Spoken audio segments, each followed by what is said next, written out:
tant que personne, on est plus qu'un cerveau et on est plus qu'une expérience. Imagine un monde où les femmes occupent les plus hautes sphères du pouvoir sans que cela ne soit une exception. Bienvenue dans Beyond the Role, le podcast qui lève le voile des coulisses de ce fameux monde. Dans chaque épisode, nous te proposons des rencontres intimes où l'on décrypte les codes du leadership en tant que femme. Que tu sois une femme en quête d'inspiration, un homme souhaitant devenir un allié plus engagé ou simplement curieux de découvrir de nouvelles perspectives, prépare-toi désormais à être inspiré, à repousser tes propres limites et à recevoir des conseils précieux. Abonne-toi pour ne manquer aucun épisode et partage ce podcast avec tes proches.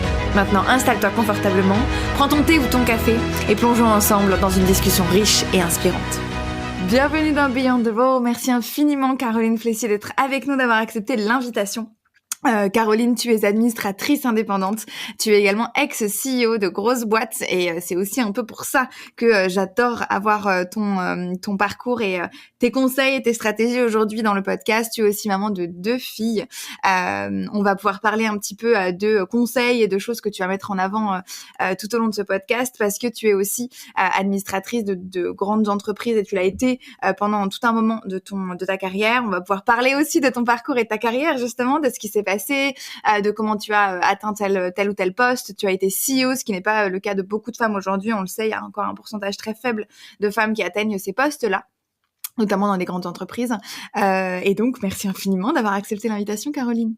Bonjour Margot Ilona et merci pour l'invitation. Avec plaisir, on va rentrer dans le vif du sujet avec les 2 questions que je pose à chaque fois. Quelle est ta propre définition du leadership, Caroline ? Alors, pour moi, la définition du leadership, c'est la capacité d'emmener des équipes tous ensemble pour atteindre un but qui nous dépasse tous. Donc, en gros, c'est le dépassement de soi, mais pour quelque chose qui nous dépasse et tous ensemble. Ok.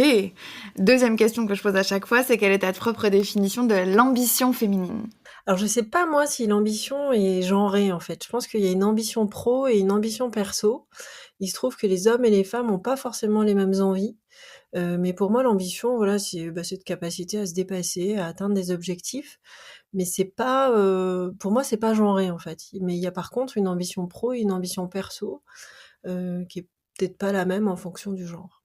Quand tu dis qu'ils n'ont pas envie de la même chose, qu'est-ce que t'en penses, par exemple ? Je pense je pense que d'un point de vue, donc une maman, une femme, alors avec ou sans enfant d'ailleurs, c'est pas le sujet, je pense, mais et beaucoup dans le sens, il y a des étapes dans la vie qui font que, à un moment, c'est vrai qu'on a envie d'avoir l'ambition personnelle, en fait, est quelque chose qui est vraiment fondateur et qui est essentiel. L'ambition professionnelle est un projet qu'on gère aussi, mais qui sont 2 choses, en fait, qu'on gère en même temps. Peut-être que, pour les hommes, c'est peut-être plus ambition pro, perso vont ensemble, vont de pair, ce qui est peut-être pas, forcément, la même chose, en fait, chez les femmes. En tout cas, moi, ce que j'ai constaté, c'est que, je pense pas que l'ambition soit genrée, mais par contre, il y a une ambition pro, une ambition perso. Et est-ce que dans ton parcours, tu as pu justement avoir cette différence-là des personnes que tu as pu accompagner, des personnes que tu as pu avoir dans tes équipes, où tu as vu cette différence entre ambition pro et perso ?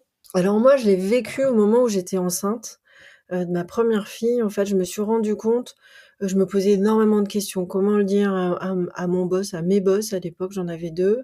Je me suis posé toutes ces questions et je me suis dit: «Mais dans le fond, en fait, on gère plusieurs projets et c'est OK». Mon job à l'époque, d'ailleurs, c'était de gérer des projets et donc je me suis dit: «Je peux faire les 2. En fait, c'est pas l'un ou l'autre, c'est l'un et l'autre. Il faut que j'apprenne à les gérer et puis, parfois, il y a plus d'intensité sur un projet que sur un autre et c'est OK, en fait, on n'est qu'une seule personne, donc en fait, on peut tout faire en même temps». Donc c'est à ce moment-là que je me suis dit: Finalement, c'est pas l'un ou l'autre, c'est l'un et l'autre» et c'est ce que j'ai fait, en fait, un petit peu toute ma carrière pro, et perso, de se dire: «Bon, voilà, on met plus d'intensité dans l'un, en fonction de ce qui se passe dans nos vies aussi, puisqu'on n'est que des êtres humains, hein, donc parfois il y a plus d'intensité à mettre dans notre vie personnelle, parfois professionnelle et toujours en fonction de ces objectifs de vie, qu'on se fixe». Donc sachant que moi j'ai une manière assez, très structurante, en fait, dans ma vie, c'est de me dire: le perso quand même, est toujours, la majeure dans les décisions que je prends. Quand je t'entends parler, il y a une partie aussi où j'ai l'impression qu'il y a une sorte de métaphore dans les projets où finalement tu vas pas ni le mettre sur un piédestal, ni le sous-estimer. Tout ce qui est ton projet de vie perso, il est parmi les autres projets que tu vas avoir et en fait, il fait partie de ce que tu vas prioriser en fait, selon les besoins. Est-ce que c'est le cas?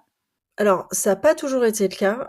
Quand j'ai commencé à bosser, on me disait de moi: «Tu as énormément d'ambition». Oui, j'avais beaucoup d'ambition, professionnelle parce que je voulais absolument être manager, je voulais avoir des responsabilités, je voulais aussi avoir un bon salaire. Donc c'était vraiment des moteurs que j'avais quand j'ai commencé à travailler.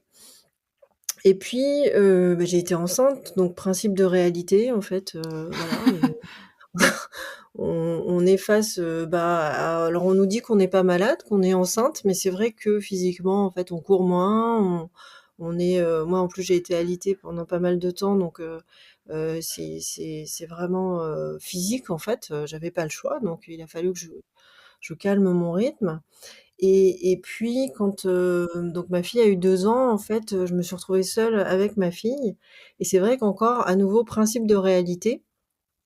Comment est-ce que j'organise, ma vie, pro et perso et toujours dans cette idée de se dire, «Bon, bah, voilà, j'ai des projets, j'ai plein de choses à faire, j'ai envie de faire plein de choses, j'ai envie de m'accomplir aussi» et donc c'est comme ça qu'on organise les choses. OK. Donc il y a vraiment une partie, j'ai envie de dire un peu stratégique finalement dans la manière dont tu organises les choses. Ouais, il y a des stratégies de vie. En fait, donc je disais, il y a le principe de réalité et puis après il y a des stratégies de vie. Il y a moi je voulais absolument donc j'ai eu très jeune en fait des équipes à manager et donc le plus simple, c'était toujours de se dire, on se dit ce qu'on fait, on fait ce qu'on dit, on se fixe des objectifs communs et puis c'était d'avoir un cadre de vie, des règles de vie d'équipe. Les règles de vie d'équipe, c'est tout bête, mais quand on est en réunion autour d'une table avec son équipe, on n'a pas du tout les mêmes enjeux. Donc chacun, on n'est pas dans les mêmes cycles de vie, on n'est pas dans les mêmes moments de vie. Certains ont toute la journée pour faire beaucoup de choses, d'autres ont un temps beaucoup plus court. On n'a pas les mêmes responsabilités et ça, c'est vrai que c'est quelque chose alors on me l'a expliqué très vite, parce que comme je disais, donc j'ai pris des responsabilités assez jeunes et j'avais des personnes plus âgées que moi à manager et c'est vrai que ça a été, pour moi, c'était pas évident au début et d'ailleurs, je savais même pas si ça me plaisait vraiment, puisque je me suis retrouvée très vite, en charge d'une équipe d'une quarantaine de personnes et voilà, avec des enjeux, on était tous très différents. Donc comment est-ce que moi, plus jeune, j'emmène une équipe, forcément plus expert et plus compétente que moi, vers un objectif? C'était quelque chose d'assez, en tout cas, qui m'a beaucoup questionnée. Ensuite, voilà, on trouve, une manière de fonctionner tous ensemble et finalement ça, c'était l'essentiel. Ouais, fonctionner ensemble. Et justement, qu'est-ce qui t'a poussé à accepter ces postes-là? Tu as dit que tu étais à un jeune âge. À quel âge avais-tu du coup à ce moment-là? Je pense que je devais avoir, 26-27 ans, ce qui m'a poussée à les accepter, honnêtement, j'ai d'abord refusé. OK. Donc je dirais c'est mon boss de l'époque. La ténacité de mon boss. Non, non, mais ce qui m'a poussée à les accepter, c'est aussi le challenge. Moi, j'aime me dépasser, j'aime tester des choses, je suis très, très curieuse et puis, j'en avais envie donc j'en avais envie. C'est aussi pour ça, je pense qu'on me l'a proposé. Heu, quand on m'a proposé ce 1er job, en fait, de manager d'une grosse équipe, je me souviens, en fait, je voulais, changer de métier parce que je m'étais dit: «Voilà, ça fait déjà 4-5 ans que je suis dans ce métier, j'ai envie de faire autre chose» et donc c'est à ce moment-là que mon boss est venu me voir en me disant: «On te propose de prendre la responsabilité de l'équipe» et moi, j'avais envie de voir autre chose donc au début, je lui ai dit non et puis voilà, on a pas mal discuté et puis évidemment, j'ai dit oui. Mmh. J'ai relevé le challenge et j'ai adoré ce challenge. Mais c'est vrai que, au début, je me voyais plutôt changer de métier et puis continuer de progresser, petit à petit, prendre des équipes un petit peu plus grosses donc Quand il m'a proposé, j'avais déjà une équipe de 5-6 personnes et puis je me disais: «Voilà, je vais faire une petite étape à 15 et puis après, un peu plus» et puis, voilà, il m'a proposé une plus grosse équipe et je me suis régalée. Mais c'est vrai qu'au début, ça demande en fait de mettre un cadre et c'est des règles de vie, c'est aussi bête que, les heures de réunion, que, qu'est-ce qu'on fait quand on est en réunion? Est-ce que, chacun part avec, qui fait quoi? Le qui fait quoi est très important.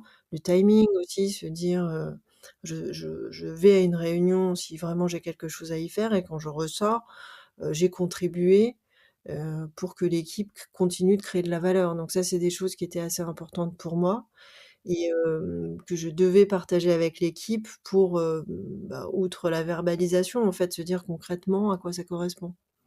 Quand tu t'es lancée justement, alors on parle souvent de la peur de l'échec, tu sais, quand tu te lances et que tu te challenges, bah, évidemment que tu peux potentiellement faire face à l'échec. Tu peux faire face à un challenge qui finalement est quelque chose qui est un tremplin pour toi, mais en tout cas, tu as aussi la possibilité d'échouer parce que du coup, tu connais pas.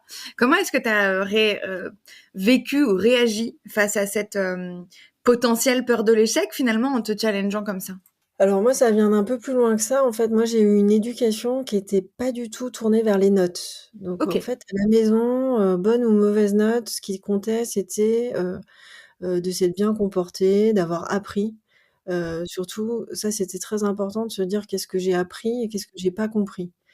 Pour mieux faire la prochaine fois. Mais on a bah, on donc j'ai un frère, on n'a pas du tout été, éduqués autour des bonnes notes et donc c'est vrai que quand j'ai commencé à travailler, j'ai pas du tout eu cette peur de l'échec. Je me disais vraiment: «Bon, bah, voilà, je tente, je suis curieuse, j'essaye, je veux apprendre» et donc c'est vrai que, j'étais un petit peu tout feu tout flamme, je testais plein de choses, j'essayais, des fois ça marchait pas et puis je recommençais et donc ça c'est quelque chose que j'ai pas vraiment rencontré. Par contre, j'ai rencontré des moments, des projets, des choses qui ont pas marché, mais très vite à reconnaître: «Bon, bah, ça a pas marché donc il faut essayer autre chose». Est-ce que tu as postulé à des postes où tu avais, je sais pas, 30 ou 40% de la fiche de poste, du coup? Oui, ça, oui, oui et puis j'ai pas, comme c'était alors moi j'ai beaucoup évolué dans des environnements masculins, tout le monde faisait ça en fait. C'était la norme?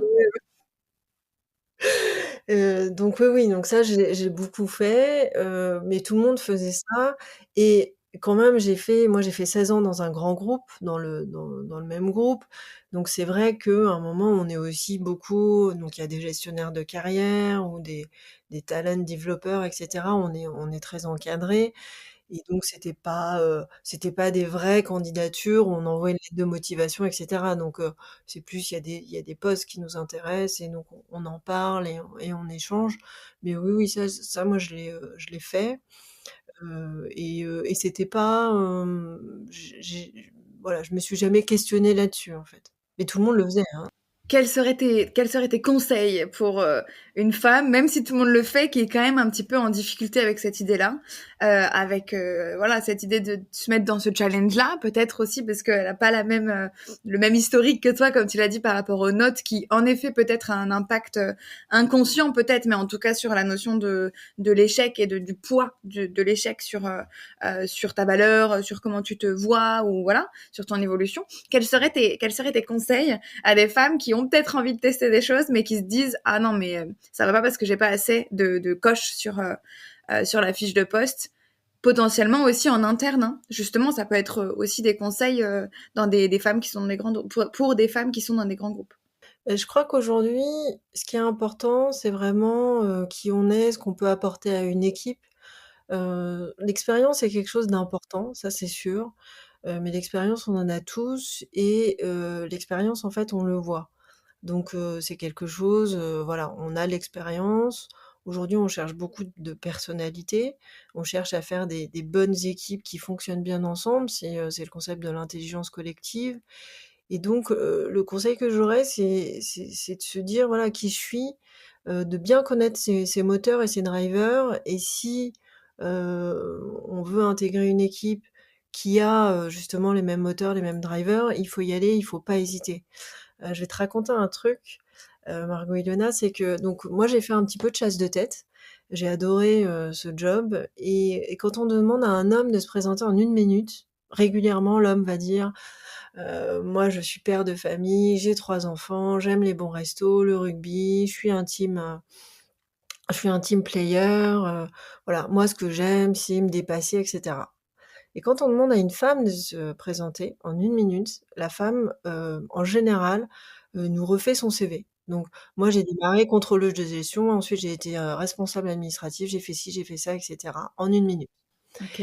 Et c'est vrai que, mécaniquement et quand on est face à des personnalités, qui se présentent différemment, on a tendance à se dire: «Bon, bah, quand même, voilà, on trouve des affinités personnelles avec la personne qui va s'être présentée de manière très chaleureuse et très, justement ce team player et c'est vrai que, bah, avec, la personne qui s'est présentée en faisant son CV, on est plus sur de l'intellectuel et donc on parle au cerveau et voilà et c'est de cerveau à cerveau et c'est bien aussi.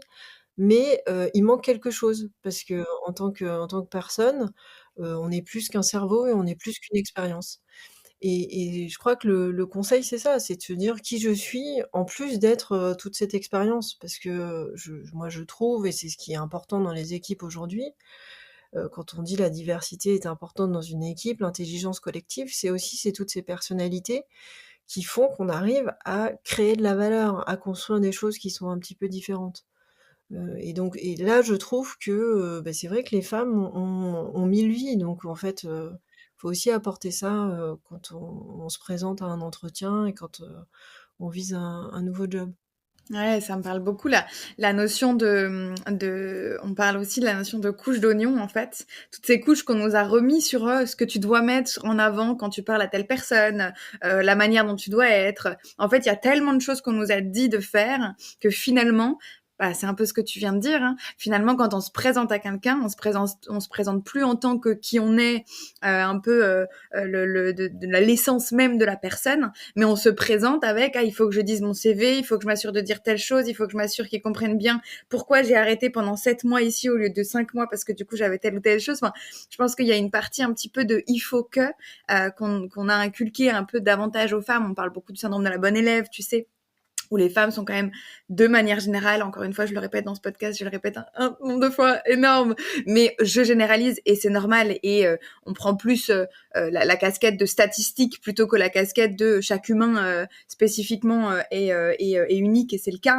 Hein. Mais là, je vais généraliser et les femmes sont beaucoup plus touchées par ce syndrome de la bonne élève et c'est assez marrant parce que toi, tu nous dis il n'y avait pas les notes.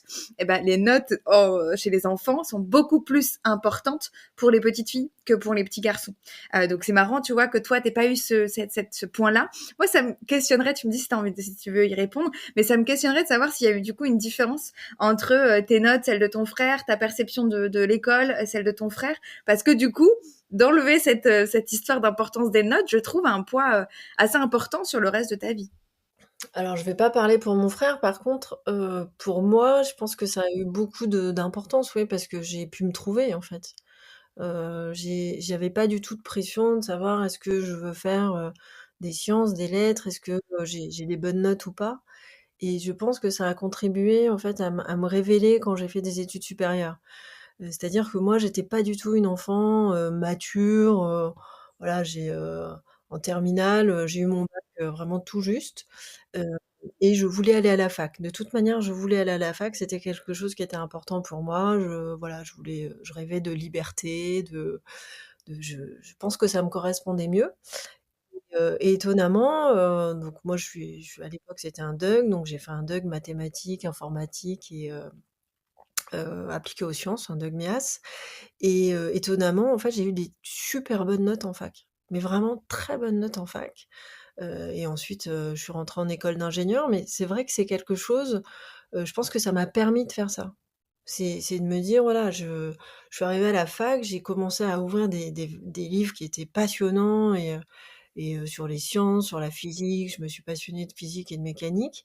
J'ai adoré ça. C'est vrai que le fait de pas être, catégorisée, de pas avoir une valeur qui était la mienne, de me dire: «Voilà, bah, moi je vaux un temps en sur 20», Je pense que ça m'a beaucoup, aidée à, avoir des super notes et me développer, en fait, tout simplement. Et si on l'applique au monde pro, du coup, comment est-ce que tu pourrais, faire cette application-là dans le monde pro et utiliser un petit peu cette réussite finalement, dans ton éducation, mais l'appliquer au monde professionnel Et aujourd'hui? je pense que ça m'a beaucoup aidée, moi, dans les entretiens de fin d'année, par exemple. C'était de comprendre vraiment est-ce que j'étais, au bon endroit, en fait? Est-ce que j'avais quelque chose qui me correspondait? Et je pense que c'est ça l'enjeu parce qu'on est tous capables d'avoir des bonnes notes dans une matière, quelle qu'elle soit. La question, c'est de se dire: «Est-ce que je suis vraiment, au bon endroit avec, voilà, un job qui sollicite, ce dans quoi, en fait, je suis bonne ou pas?» Donc ça c'est des questions, bon, c'est peut-être l'histoire d'une vie, je sais pas, mais en tout cas, c'est vrai que c'est des questions, en fait, qui sont assez clés pour se dire: «Voilà, est-ce que je me réalise et je me réalise pas?» Dans les entreprises, il y a un truc, c'est parfois, les entreprises mettent en place des parcours d'experts et être expert, c'est pas aussi «noble» entre guillemets qu'avoir un parcours de manager et cetera. Mais moi là-dessus, je suis pas vraiment d'accord parce que, on a besoin d'experts. On a besoin d'experts, on a besoin de managers, on a besoin de généralistes et de spécialistes. C'est le propre de toute équipe performante. Alors pourquoi est-ce qu'il y en a un qui est plus valorisé que l'autre? Ça, je sais pas, mais et je pense que les entreprises tendent à un petit peu, rééquilibrer les choses. Mais c'est vrai, qu'en fait, ce qui compte, c'est que finalement, on soit bon dans ce qu'on fait pour toujours, dans le monde de l'entreprise, c'est créer de la valeur, hein. L'objectif d'une entreprise, c'est de créer de la valeur. Quand tu dis créer de la valeur, donc moi je suis 100 d'accord avec ça. Quand tu dis créer de la valeur, comment est-ce que tu penses que ça se, définit dans le monde professionnel? Quand tu, grimpes, l'évolution, comment est-ce que toi tu arrives à te dire: «J'ai créé de la valeur, c'est bon, je l'ai fait»? À quel moment tu vois, c'est quoi les critères? Bah, tu as les critères, donc tu as tout ce qui est quantitatif, donc en fait, en se disant: «Est-ce que j'ai fait, grimper mon PNL? Est-ce que voilà, j'ai fait gagner de la valeur économique à l'entreprise?» Ça, c'est une première chose. Ensuite, tu as les baromètres, sociaux qui peuvent te donner aussi une idée de se dire: «Est-ce que j'ai fait tendre?» Voilà, on a toujours, cette vision de l'entreprise on entend beaucoup: «Il faut transformer les cultures, transformer les modes de management» et cetera. Ça, il y a des baromètres sociaux qui indiquent, en fait, est-ce qu'on est dans la bonne direction ou pas?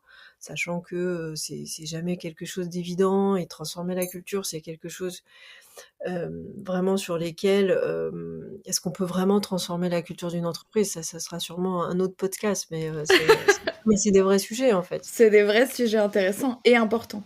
Voilà, donc il y a ça et puis ensuite, il y a l'équipe que tu construis. Il y a, les projets, en fait, la dynamique d'une équipe, c'est ton équipe qui vient te voir en disant: «Non mais là, en fait, moi je suis pas d'accord». Quand tu as une équipe qui vient te voir et qui te challenge et qui te dit: «Bah là, je suis pas d'accord. Là, je trouve que, tu vois, dans telle réunion, peut-être tu aurais dû dire ça» et cetera. Là, tu as gagné. Là, tu as créé de la valeur parce que tu as créé une équipe qui te donne du feedback. Tu as créé une équipe qui est capable de te remplacer aussi et je pense que le propre du manager, c'est qu'on ait plus besoin de lui, en fait. On crée des choses et puis, voilà, l'entreprise reste, les managers passent. C'est le propre du manager, en fait. C'est de se dire: «Je crée quelque chose qui est pérenne et je forme ou je transmets, en tout cas, tout ce qu'on fait». L'idée, c'est d'être remplacé à un moment, parce que, bah, voilà, on a créé de la valeur, on a atteint des objectifs qui sont plus grands que nous et puis, l'entreprise est quelque chose qui vit et qui avance et qui grandit aussi donc Ça résonne avec ce que tu as dit tout à l'heure sur le leadership finalement, c'est, suivre un but qui est plus grand que soi, finalement à travers une entreprise, à travers, des visions qui sont encore plus grandes, et en fait tu mets un peu ta pierre à l'édifice.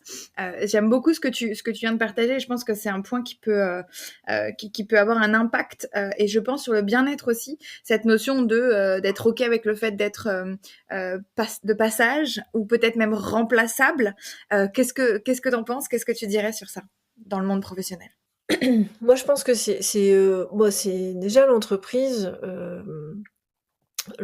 est pour moi, en fait, l'entreprise est un objet, en fait, sur lequel qu'on veut faire grandir. Donc ça, c'est quelque chose qui est important. Ensuite, en fonction des moments de l'entreprise, en fonction de ce qui est nécessaire pour l'entreprise, on va mettre des personnes pour emmener cette entreprise vers un objectif qui est toujours en général, plus grand que soi, mais ça c'est tout à fait normal et donc il y a, des profils différents en fonction des besoins de l'entreprise. Donc ça, c'est quelque chose qui est, c'est le postulat de base et c'est vrai que, en fait, un manager est là et c'est plutôt une courroie de transmission, en fait. Aujourd'hui, on est dans un monde, on parle beaucoup de décentralisation, on parle beaucoup de transformation et cetera. Le manager, le leader, n'est qu'une courroie de transmission pour emmener une dynamique, pour, aider chacun aussi à trouver sa place. Le manager est là pour ça. Donc c'est pour moi, c'est un point hyper important et il y a pas mal de grandes entreprises qui fait tourner ces managers de 3-4 ans, tous les 3-4 ans, les managers tournent et cetera.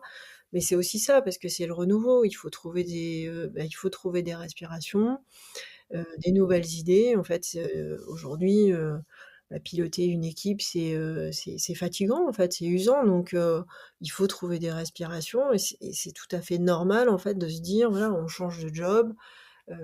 Ça, pour moi, c'est OK et c'est la base, en fait, quand on veut faire du management. C'est qu'on n'est pas du tout propriétaire ni de son équipe, ni de son alors à moins qu'on soit, entrepreneur et que ce soit son entreprise. Mais c'est vrai que quand on est dans une entreprise, l'entreprise n'est pas à nous et donc on est là au service de l'entreprise. C'est vraiment le postulat de base et qu'il faut pas oublier, je pense. Ouais, bien sûr. Et en même temps, dans ce que tu dis, il y a aussi une partie de tu es là, au service de l'entreprise, mais en même temps, la structure de l'entreprise va t'apporter aussi énormément sur l'instant où tu y seras. Et donc je trouve qu'il y a une belle situation de win-win, en fait. Quand tu as ce prisme-là, de cette perspective-là sur l'entreprise où tu dis: «Je suis à son service», et en même temps, c'est là pour me faire apprendre, pour me faire évoluer, pour me faire grandir. Il y a un win-win qui se crée qui est hyper intéressant. Et de même, quand tu me dis changer de poste, c'est ok, c'est même normal. Pareil, je trouve qu'il y a un win-win là-dedans qui est que je ne me m'attache pas en fait à un poste en particulier. Je m'attache à mon évolution et à mon progrès. Et ça, c'est quelque chose qui, en neurosciences, on en parle beaucoup. Tu as besoin continuellement d'évoluer, de t'adapter, de changer pour que justement tu aies un sentiment d'évolution et donc de bien-être, parce que le progrès nous amène aussi plus de bien-être. Donc il y a vraiment un bon win, enfin une belle situation de win-win qui se crée. En fait, chaque expérience t'apporte quelque chose et donc tu ressors jamais, la même, en fait, après un job et donc forcément après tu as d'autres attentes. Ça fait évoluer ce que tu veux, ce que tu souhaites. On en revient au fait aussi où tu disais, ça te permet de savoir davantage ce qui te plaît, ce qui te passionne, ce sur quoi tu as envie de continuer, vers quoi tu as envie d'aller. En fait, ça te donne à chaque fois de l'information sur ces points-là. OK. Ouais.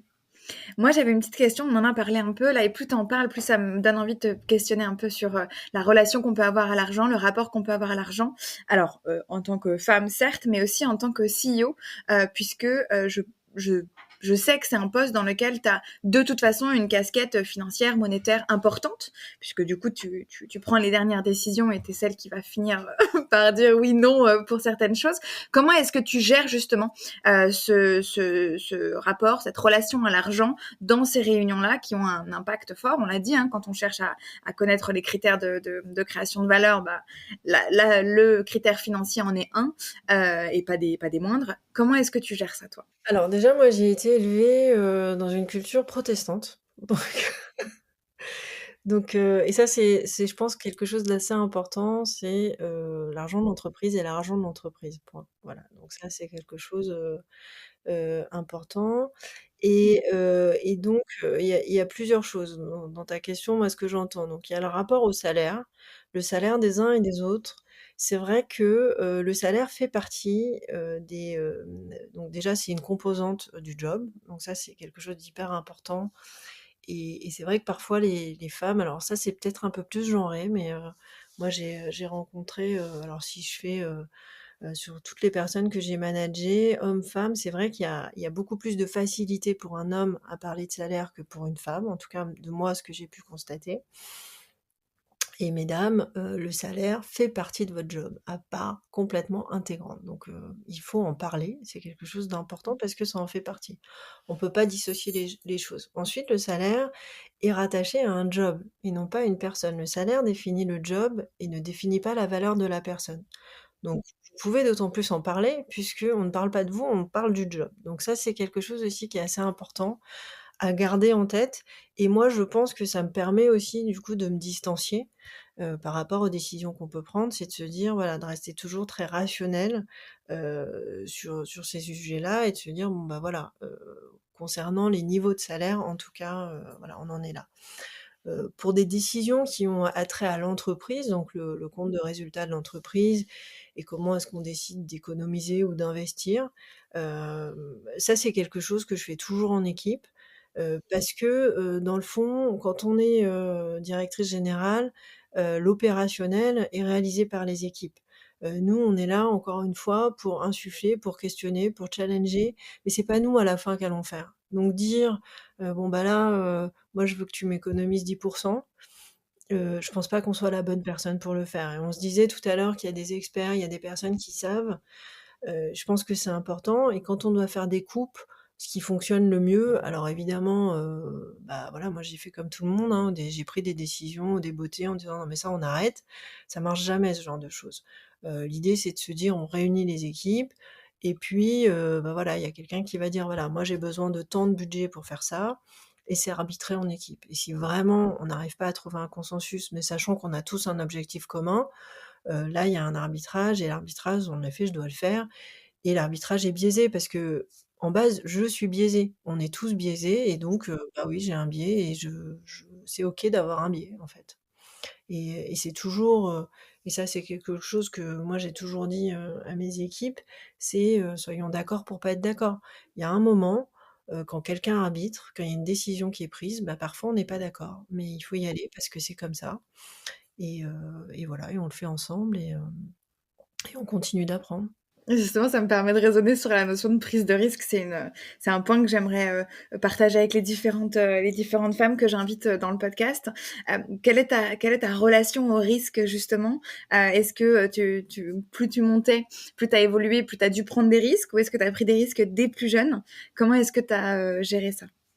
Bah, ça dépend ce qu'on appelle un risque, en fait, c'est toujours la même chose. C'est si on prend le référentiel, si on se dit: «Je suis le référentiel», c'est quoi un risque, en fait? C'est un risque, de se dire: «Je prends un job sur des compétences ou sur un périmètre que je ne connais pas». Est-ce que ça, c'est un risque, sachant que je reste dans le même groupe?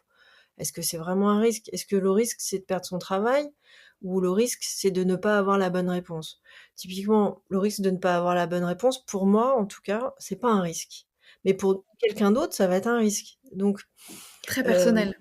voilà. Est-ce que le risque et souvent, en fait, dans les entreprises, on va avoir des risques où on se dit, changer de métier, changer de périmètre, on va dire et changer de fonction en même temps. Donc prendre si je prends un échelon et en même temps je change de périmètre d'activité, ça c'est risqué. Pour certaines personnes, c'est risqué, c'est trop risqué. Pour d'autres, en fait, c'est OK. Moi, j'aime changer, je suis très curieuse. C'est vrai que je trouve que aujourd'hui, qui plus est aujourd'hui, en fait, on est très environné. Moi, j'ai un truc qui s'appelle la théorie du pire, donc c'est souvent qu'est-ce qui peut m'arriver de pire? Et ce qu'on se rend compte, c'est souvent ce qui peut arriver de pire, dans un job, professionnellement parlant, c'est quoi? C'est que ça se passe mal. Quand on est dans un grand groupe, en fait, ça se passe mal. Il y a quand même pas mal de cordes de rappel. Il y a beaucoup que ce soit les ressources humaines, que ce soit ses patrons hiérarchiques, que ce soit il y a des comités, qui peuvent nous aider, en fait, à progresser. Il y a énormément de solutions qui font que, quelque part, on peut «mitiger le risque» entre guillemets. Donc moi, je me suis jamais dit, «Je prends un risque d'aller chercher un nouveau job». Ça, j'ai jamais eu cette approche-là.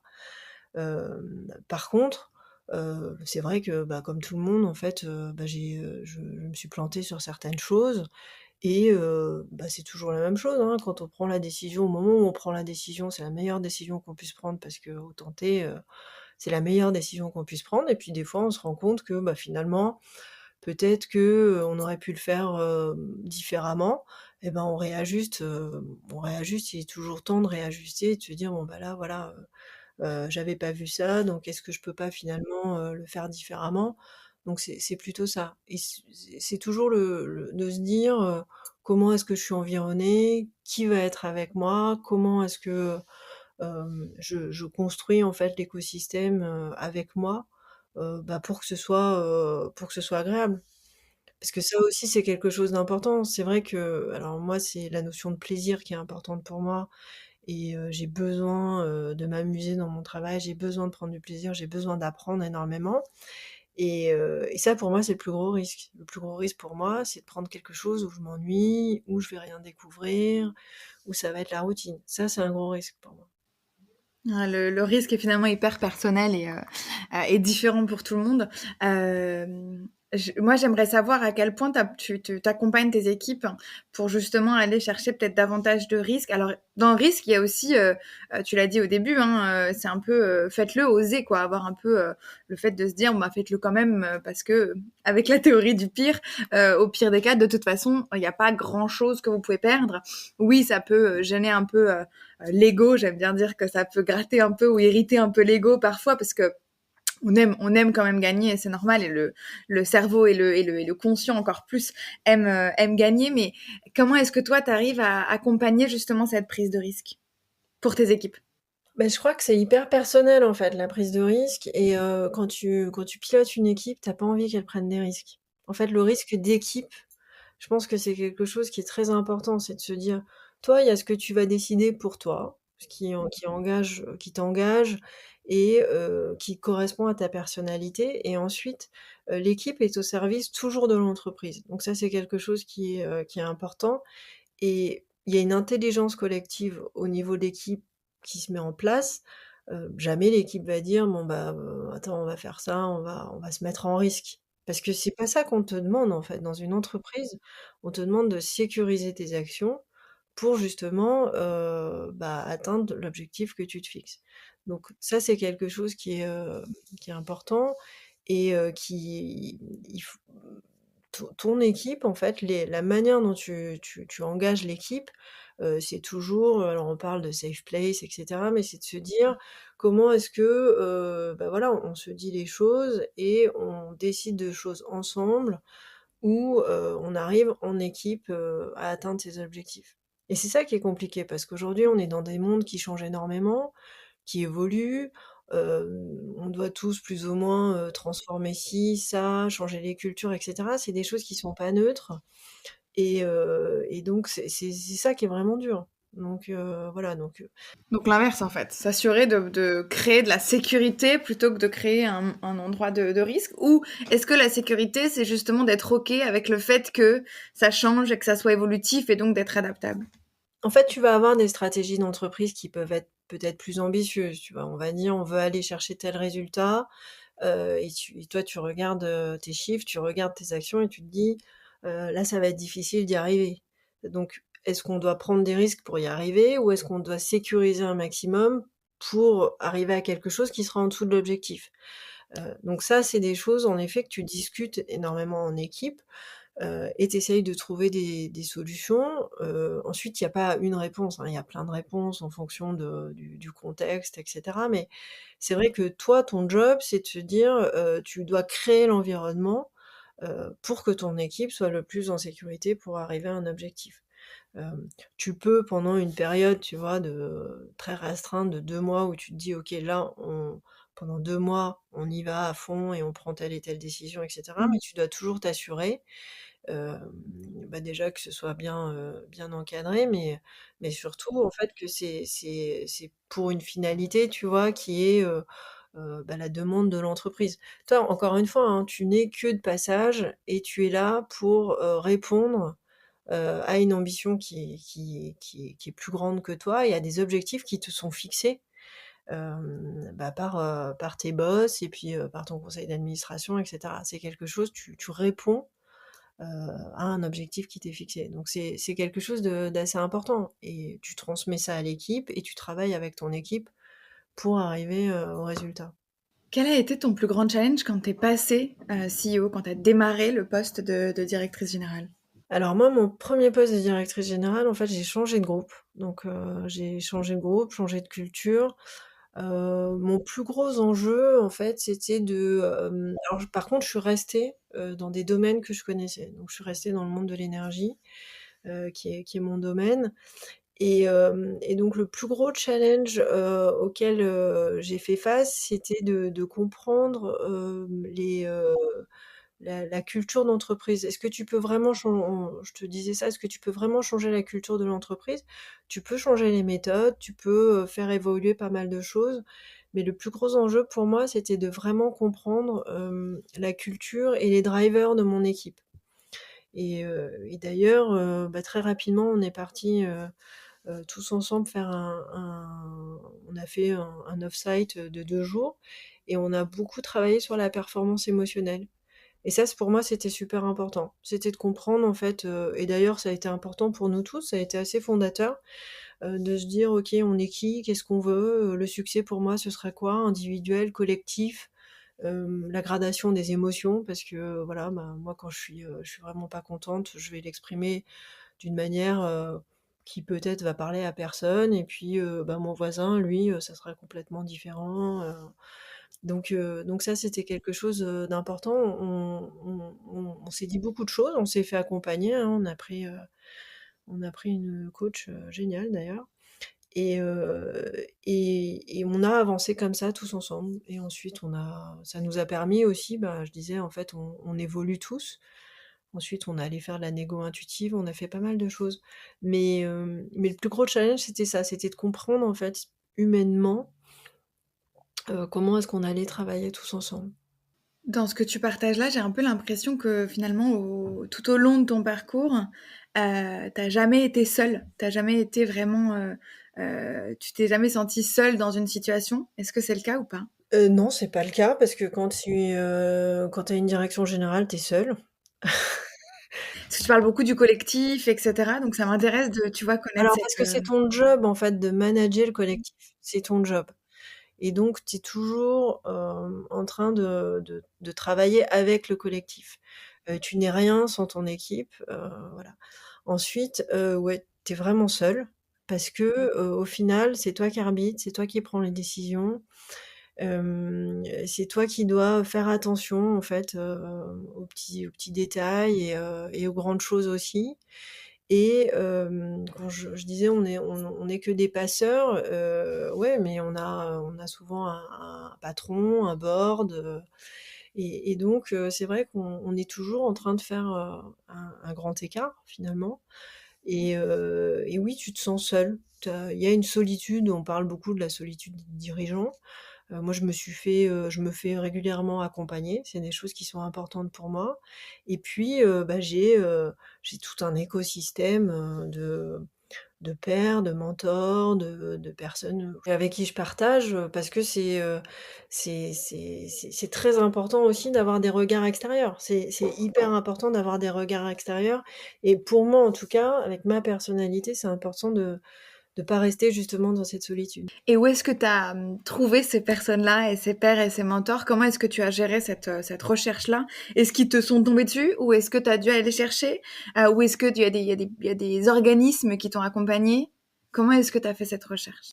Ah, il y a plusieurs choses. La première fois, je me suis fait coacher, c'est, ma boîte qui m'a payé le coaching parce que donc mon premier job de directrice, j'étais dans un comité de direction, j'étais un peu jeune et autour de la table, en fait, je voyais bien que, il y avait donc j'étais directrice, du risque justement et heu et ce qui était intéressant, c'est que mes pairs, donc les autres directeurs, étaient beaucoup plus âgés que moi. On n'avait pas de centre d'intérêt commun, et donc là, je me suis dit: «Bon, il faut que je me fasse aider par une coach». Donc je suis allée voir le directeur général de l'époque et je lui ai dit: «Voilà, j'aimerais pouvoir bénéficier d'un coaching».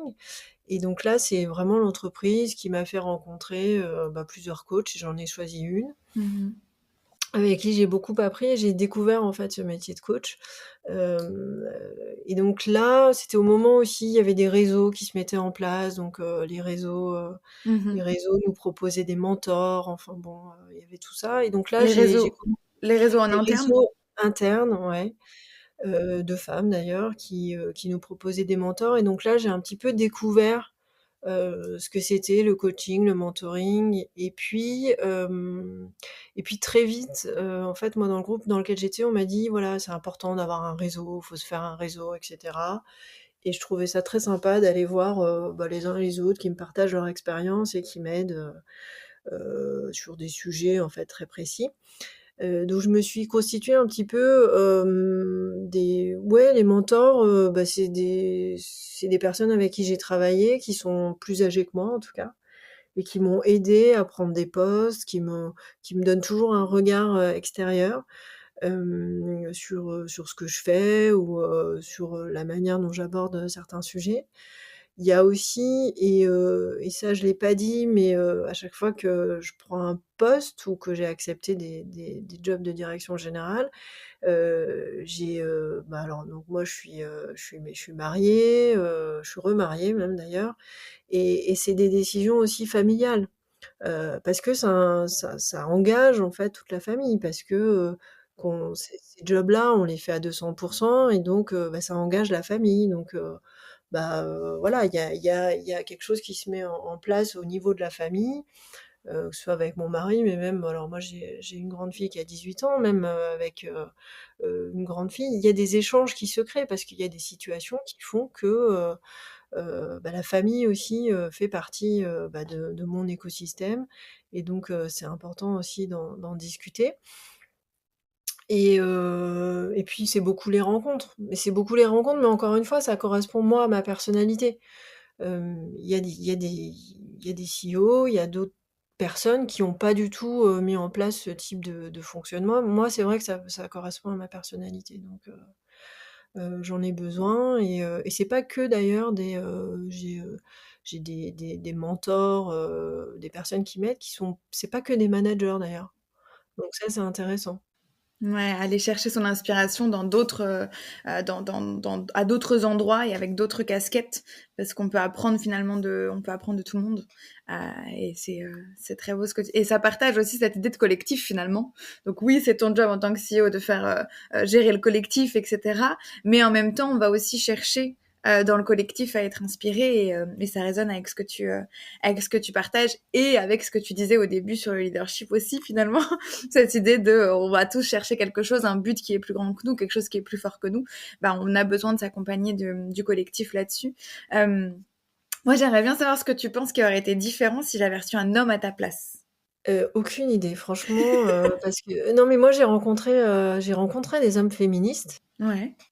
J'ai un parcours, qui a eu des moments d'accélération. Il se trouve que moi j'ai beaucoup évolué dans des milieux masculins, donc c'est souvent des hommes en fait, Mmh. qui m'ont poussée, qui m'ont proposé des de supers opportunités. Donc là je peux pas te dire, ce qu'ils auraient dit de différent, ça je sais pas. Tu aurais pas demandé l'ambition féminine, mais J'aurais ça serait demandé intéressant l'ambition de voir. masculine. Non mais ça serait intéressant. Ça serait Ouais. intéressant de connaître leur définition, ouais. Ouais, c'est clair. Et de connaître l'ambition masculine. Qu'est-ce que l'ambition masculine et qu'est-ce que l'ambition féminine? Merci. On termine sur les deux dernières questions, Caroline. Je sais que ça passe trop vite. Moi, j'aimerais, comme je dis à chaque fois, passer des heures. En plus, j'ai plein d'autres questions qui me sont venues pendant qu'on discutait, mais malheureusement, il faut qu'on s'arrête. Les deux dernières questions. L'avant-dernière, c'est quel est le pire conseil qu'on ne t'ait jamais donné? Le pire conseil qu'on m'ait donné, c'est, je crois que c'est pendant un entretien justement, vous savez, tu sais les entretiens là avec, les ressources humaines, au moment où on cherche des nouveaux jobs, c'était je crois de faire, je crois qu'on m'a dit: «Il faut que tu sois patiente», je crois. Sois patiente, ma fille. Je crois que c'était ça. Je crois que je suis sortie de cet échange en me disant: «Mais ça, c'est un drôle de conseil quand même». Puisque, bon, c'était une époque où j'étais assez jeune et je me disais: «Mais c'est justement quand on est jeune qu'on doit expérimenter, empiler les compétences, empiler les expériences et cetera» et je me souviens en fait, ça m'avait vraiment interpellée. J'étais sortie un petit peu sidérée en me disant: «Mais alors ça, c'est quand même un drôle de conseil». Parce que, voilà, c'est vrai que j'étais tout feu tout flamme, mais en même temps, moi je m'étais dit: quand on est jeune, on doit tester plein de choses parce que peut-être que voilà, c'est important de tester très vite si on aime le management, si on n'aime pas le management, si on aime, tel sujet, tel autre sujet et donc c'est vrai qu'en sortant de cet échange, je me suis dit: «Tiens, oui, je sais pas si j'ai vraiment envie d'être très patiente en tout cas». Donc C'est hyper intéressant. Je pense qu'on pourrait faire un podcast entier sur être patiente ou pas patiente, sérieusement. Parce que je pense que des deux côtés, il y a des bonnes informations. Je sais que dans l'idée de la patience, il y a aussi tout l'apprentissage que tu fais à travers cette patience-là. Et en même temps, comme tu l'as dit, je pense qu'en effet, être trop patiente et attendre trop longtemps sur un siège, c'est aussi perdre la possibilité d'apprendre des choses. Donc ouais, j'aime beaucoup ce pire conseil de sois patiente, ma fille. non, non et puis sincèrement, c'était un conseil qui m'avait à l'époque vraiment interpellée, mais avec le recul, évidemment, c'était un bon conseil aussi, quoi, Ah d'être ouais. patient. Oui, parce que, dans la patience, il y a le fait d'être posé, il y a le fait d'intégrer les choses. On n'a pas le temps d'intégrer si on va trop vite, c'est hyper important. Hmm. Donc il y a forcément du bon et d'ailleurs dans toutes les choses qui nous interpellent, il y a toujours du bon. Mais c'est vrai que je me souviens, voilà, c'était un conseil, que j'avais reçu et je m'étais dit: «Bon, Quel est le meilleur conseil qu'on t'ait donné du coup? alors le meilleur conseil qu'on m'ait donné, c'est, alors comment est-ce que je vais le reformuler? C'est de ne pas confondre ce pourquoi on a de l'intérêt, et qui nous attire avec ce dans quoi on se sent le mieux. Et ça, c'est un très, très joli conseil et c'est vrai que c'est quelque chose qui est important, en fait. C'est de pas confondre les 2. On peut avoir énormément d'attirance, énormément d'intérêt, énormément d'envie vers quelque chose, mais c'est pas forcément ce dans quoi on se sent le mieux. Waouh, c'est hyper puissant parce qu'il y a je pense qu'on mixe un peu ça. Je pense qu'on s'imagine que ce qui nous attire et ce pourquoi on a de l'intérêt est forcément ce vers quoi on sera bien. Euh, Là où c'est pas forcément le cas justement parce que des fois on le connaît pas non plus l'environnement, l'atmosphère qu'il y a autour de cette thématique-là parfois. Euh, c'est un conseil hyper même hyper profond, j'ai envie de dire sur ce sur quoi on a envie de travailler, de passer beaucoup de temps, parce que je pense qu'il faut le rappeler.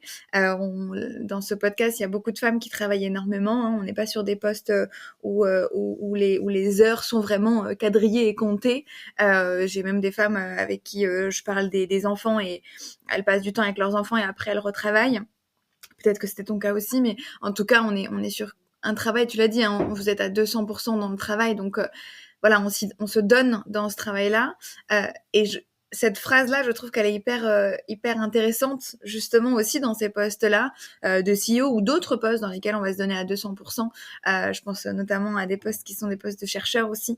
C'est des personnes qui vraiment se donnent à 200%, mais toujours rajouter à se re-questionner sur est-ce que c'est ce qui me fait du bien ou en tout cas dans lequel je suis bien, au-delà même de simplement l'idée de l'intérêt. Euh, Comment est-ce que toi tu l'as appliqué dans ta vie? On terminera là-dessus, j'avoue, mais j'ai un peu envie d'en savoir un peu plus. Comment est-ce que toi t'as appliqué ce conseil dans ta vie du coup?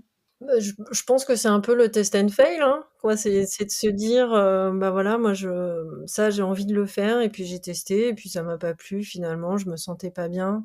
Je pense que ça c'est des choses qui sont, bah, c'est tous les jours en fait. Tous les jours, tu essayes des choses, et puis quand ça marche pas, tu as toujours ta boussole interne, hein. Il y a toujours quelque chose et moi c'est physique en fait. Physiquement, en fait, je ressens quelque chose et je me dis: «Non mais là, ça me correspond pas» donc voilà, mais de manière assez simple, non. Ouais.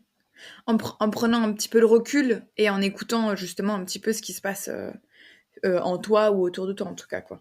Ouais, je pense que ça, c'est très important et c'est vrai que bon après, toi et moi, on n'a pas le même âge, hein, donc forcément quand tu prends de l'expérience, quand tu vieillis, il y a des choses qui tu voilà, t'as des radars, tu écoutes davantage tes intuitions forcément. Parce que tu as déjà essayé, tu sais que ça va pas marcher, donc du coup, tu te fais un peu plus confiance. Ça, c'est aussi des choses qui sont importantes et puis tu as envie de te sentir bien, en fait. Tu as juste envie de te sentir bien, donc c'est ce qui fait aussi, c'est le moteur principal, c'est se sentir bien. Merci, on termine sur ça, sur ses intuitions et se sentir bien. Merci infiniment pour tous tes partages. Caroline, c'était passionnant comme à chaque fois. Merci infiniment pour tous les conseils que tu as partagés, les stratégies. Moi, j'avais envie d'être la petite mouche avec toi dans dans ton quotidien de CEO ou autre. Merci beaucoup pour ce partage hyper authentique, pour tous ces conseils. Je sais à quel point là, tu vas être mentor pour beaucoup de femmes et hommes peut-être qui vont écouter ce podcast. Donc encore une fois, merci. Et pour ceux qui nous écoutent, on se retrouve dans 2 semaines pour le prochain épisode. Merci Margot Ilona. Merci infiniment d'avoir écouté cet épisode jusqu'au bout. J'espère que tu as passé un bon moment avec nous. Désormais, à ton tour, quel est l'enseignement que tu en tires? Avec quoi repars-tu de cet épisode? Prends le temps de te questionner et d'incarner ce que tu as appris, de tester certaines choses et de te challenger au quotidien. Partage également tes réflexions sur les réseaux sociaux avec le hashtag #BeyondTheWall. Tu peux également me taguer directement. Maintenant, n'hésite pas à t'abonner et à partager ce podcast avec des personnes de ton entourage que ça pourrait challenger, impacter. Et bien évidemment, écris-moi tes propositions de suggestions d'invités. Ensemble, faisons entendre la voix des femmes qui transforment le monde professionnel pour les futures générations de leaders. Alors à très bientôt pour le prochain épisode.